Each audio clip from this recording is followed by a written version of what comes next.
숫자에 숨겨진 진짜 이야기를 파헤쳐보는 시간 시작하겠습니다. 오늘은 삼성 라이온즈와 키움 히어로즈의 경기, 그 데이터 속에 어떤 이야기가 숨어 있는지 낱낱이 파헤쳐보겠습니다. 자, 이걸 한번 보시죠. 4월 24일 경기. 겉으로만 보면 되게 간단해 보여요. 베팅 시장에서는 삼성이 이길 거다, 키움은 약체다, 뭐 이렇게 딱 정해놓은 것 같죠? 배당률만 봐도 그렇잖아요. 그런데 말이죠. 과연 이 숫자들이 진짜 경기 내용을 말해주고 있는 걸까요? 지금부터 그 속을 한번 제대로 들여다보겠습니다.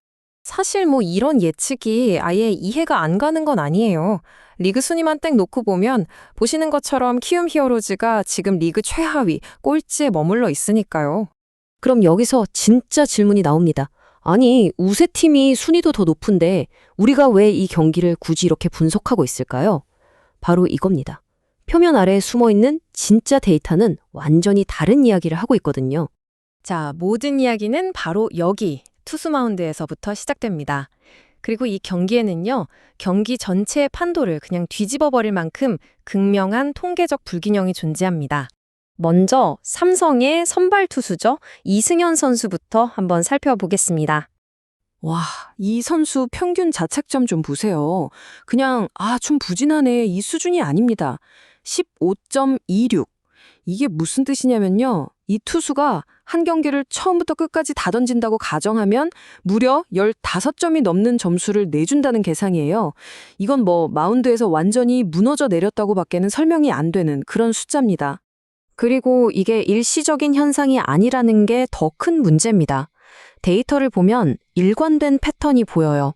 이닝당 주자를 2명 이상 내보내고 너무 쉽게 안타를 맞고 설상가상으로 그를 구원해줘야 할 불펜마저 4연패 기간 동안 완전히 방전돼 버렸다는 거죠. 최악의 시너지예요. 자, 그럼 이제 그림의 반대편으로 넘어가 볼까요? 마운드 저편에는 키움에 돌아온 에이스 안우진 선수가 서 있습니다. 부상에서 돌아오자마자 첫 등판부터 시속 160km짜리 강속구를 그냥 꽂아 넣었습니다. 몸 상태가 완벽하게 돌아왔다는 걸 그냥 공 하나로 증명해버린 거죠. 물론 아직 많은 이닝을 던진 건 아니지만요. 복귀 후에 기록한 평균 자책점이 3.00입니다. 아까 봤던 상대 투수와는 이건 뭐 하늘과 땅 차이라고 할 수 있겠죠. 당연히 아직은 투구수를 조절하고 있습니다. 하지만 오늘 경기에서 그가 던질 것으로 예상되는 3, 4이닝은요. 지금 완전히 침체에 빠져 있는 삼성 타선을 압도하기에 충분하고도 남을 겁니다. 이처럼 극단적인 선발 투수의 차이는 경기 전체에 영향을 미치게 됩니다. 그리고 그 증거는요. 두 팀이 서로 맞붙었을 때의 기록을 보면 가장 확실하게 드러납니다. 자, 바로 이겁니다. 공격력 차이가 얼마나 심각한지 딱 보여주죠.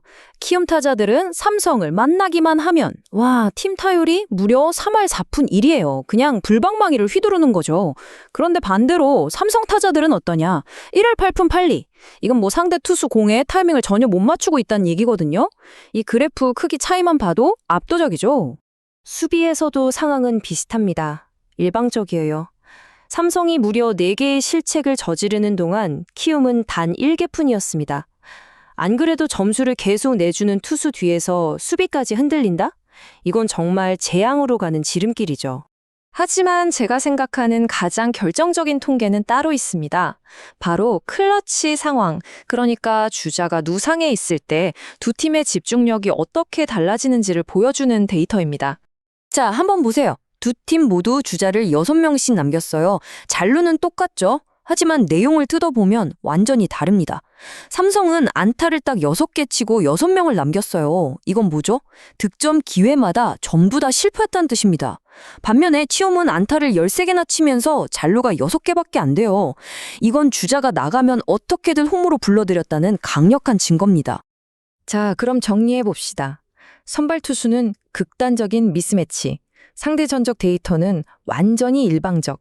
그런데 도대체 왜 베팅 시장은 이걸 전혀 반영하지 못하고 있는 걸까요? 이유는 간단합니다. 시장은 그저 키움이 꼴찌다 같은 아주 겉으로 드러나는 정보에만 집중하고 있는 거예요. 그 결과 삼성의 승리 배당은 사실 굉장히 위험한 함정이 되어버렸고 반대로 키움의 배당은 데이터가 보여주는 실제 가치보다 훨씬 더 높게 책정되는 엄청난 기회가 생긴 거죠. 그래서 이런 겉으로 보이는 잡음들을 싹 걷어내고 정말 중요한 핵심 데이터들 있죠. 선발 투수의 붕괴, 불펜의 피로도, 맞대결에서의 압도적인 우위, 이 세 가지를 종합해서 저희 모델이 분석해 본 결과 키움의 실제 승리 확률은 65% 이상으로 나타났습니다. 좋습니다. 그럼 이 모든 데이터를 종합했을 때 최종적으로 어떤 경기 결과를 예상해 볼 수 있을까요? 데이터는 아주 명확한 시나리오를 그려주고 있습니다. 경기 초반, 키움이 이승현을 무너뜨리면서 대량 득점으로 앞서 나갈 겁니다. 그리고 에이스 안우진이 그 리드를 굳건하게 지켜내는 동안 삼성은 이미 지칠 대로 지친 불펜진으로 더 이상 추격할 동력을 잃게 될 거라는 거죠. 결론적으로 데이터가 가리키는 그림은 너무나도 명확합니다. 저희의 데이터 기반 모델은 홈팀 키움의 아주 편안한 승리를 예측하고 있습니다. 이 모든 분석은 우리에게 마지막으로 하나의 질문을 던집니다. 베팅 시장이 들려주는 겉으로 보이는 이야기와 그 이면의 데이터가 속삭이는 진짜 이야기. 이 둘이 다를 때 우리는 과연 무엇을 믿어야 할까요? 때로는 가장 가치 있는 정보가 이렇게 표면 바로 아래에 숨어 있다는 것, 오늘 경기가 그걸 아주 잘 보여주는 사례가 아닐까 싶습니다.